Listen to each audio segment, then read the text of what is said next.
Welcome everyone, this is the Time Traveler from HisVault.com, coming to you from the E Squared Cigar Lounge, located at 3616 Kirkwood Highway, Wilmington, Delaware. You can check them out at esquaredcigars.com or follow them on Facebook and Instagram. E Squared Cigar Lounge is a full-service neighborhood cigar lounge which is member-based and member-focused. They offer a wide range of memberships that fit everyone's budget and also offer cigar storage lockers, which make E Squared Cigar Lounge a great place to sip, smoke, relax, and repeat, and have some great conversations. Speaking of great conversations, today I'm with a special friend of mine, Stefan Talabisco, aka Frankie Paul, aka the Freak, or aka just call him Tal. Tal, how you doing today? Good.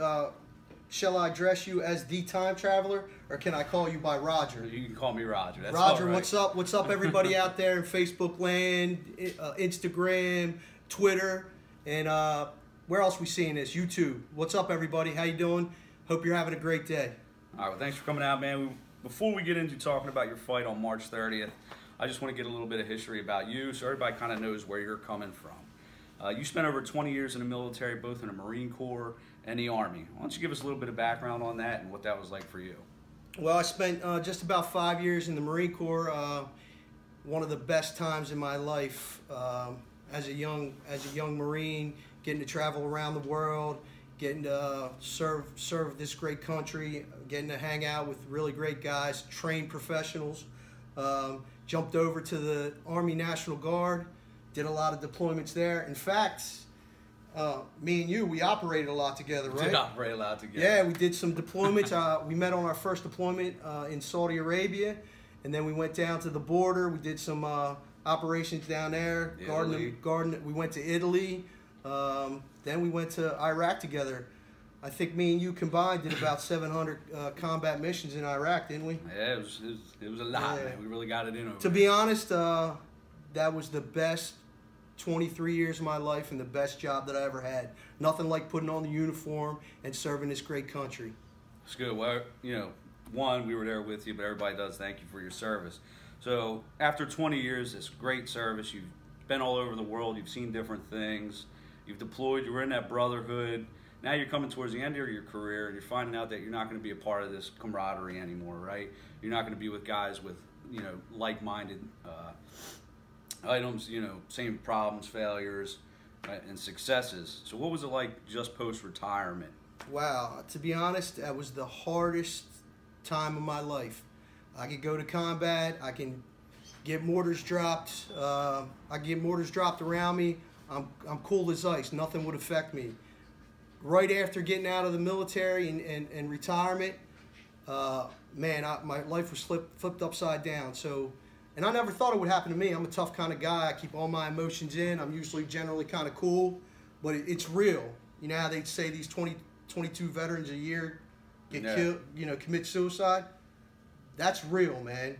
Like, you know, prepare yourself. If you're in the military, which you guys are, prepare yourself for getting out.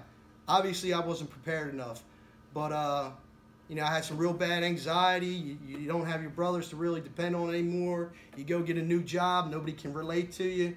So it took a little bit of adjustment for me to get normal again, if I could say that.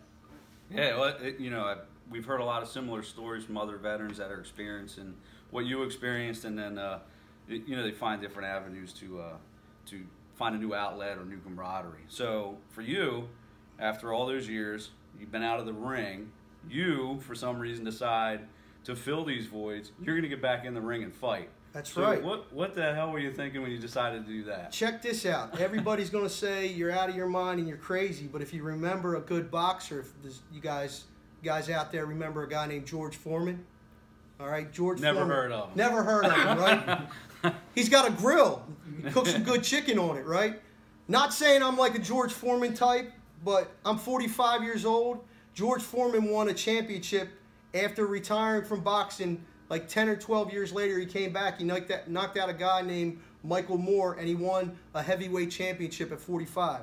So it can be done. And age is just a number, all right? So why did I step back in the ring again after so many years? With getting out of the military, like I said, I was kind of in a you know, a transition. I needed something to fill the void in my life. Boxing you know, it's no different than being in the military, sort of. You have a camaraderie with the rest of the boxers. They call you up, you go to the gym and you train with them. It replaces that, let's say, the little bit of adrenaline you had when you went out on combat missions or you did some type of operation. It gives you that little bit of adrenaline rush that you need. There's the camaraderie. There's the discipline. To be a fighter, to train, you have to have some type of discipline regimen. So where I'm missing the discipline in the military, I'm picking it up here with the boxing. You got to be disciplined to stand in front of another man and spar with them or fight them. So there you go. That's why I decided to get back in the ring. That's interesting. So with that, obviously not everybody's going to jump in the ring like you jump back into the ring, but would you say, hey, you know, veterans are out there struggling to find that amateur boxing, or at least getting into the gym, maybe something that they would want to experience? I would say, like, you know, you're in a regiment when you're in the military. You PT. You know, when you get out, there's nobody forcing you to go PT. You got to set a standard. You got to take a PT test. There's nobody forcing you to do that. You're going to put on some weight. You're going to put on a couple pounds. Boxing? Well, I'm a heavyweight, so yeah. Boxing, it's going to get you. It's going to get you in shape. All right. You're going to be out there. You're going to put in 5, 6, 7 rounds. You're going to hit the bag. I'm just saying, if you're a vet, if you're anybody, you know, if you're depressed, a lot of guys drown their depression or their anxiety in drinking. Go a different route. Go get some you know, exercise. Go run. You know, have a good time with it. I'm having fun with it. All great advice. So yeah, I would say, for the veterans out there, do something to keep you active. Don't go home and get depressed and sit around and start drinking and self-medicate. You know what I mean? Excellent. So good, great. This leads us into the fight, right? March 30th, you're going to step back into the ring. Hockessin Pal Center, Night of Live Boxing. You're now 2-0, undefeated, right? People say what they want, but you got 2 wins, right? 2-0. So what are your expectations for the upcoming fight? And then what are you looking at for the future? What's down the road for Talibisco? What's down the road for the Freak? I've been kind of taking this day by day, week by week, month by month. I'm getting in there. I'm training. I'm having fun with it. Expectations? Well, I expect to win, to be honest. I'm putting the work in. I'm training. That's what you need to do. You need to train. The guy I'm fighting has 40-some fights. He's got a lot more ring experience than I do. But I'm training hard.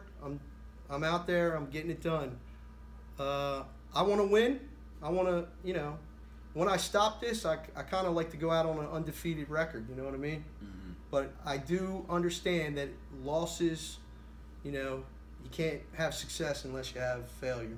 So I'm sure somewhere down the road, if I continue this, I'm going to lose a match, and that'll just make me train harder and get even better. So future expectations, to be honest, I would like to fight somewhere not in the state of Delaware. I'd like to either go to Vegas or Atlantic City.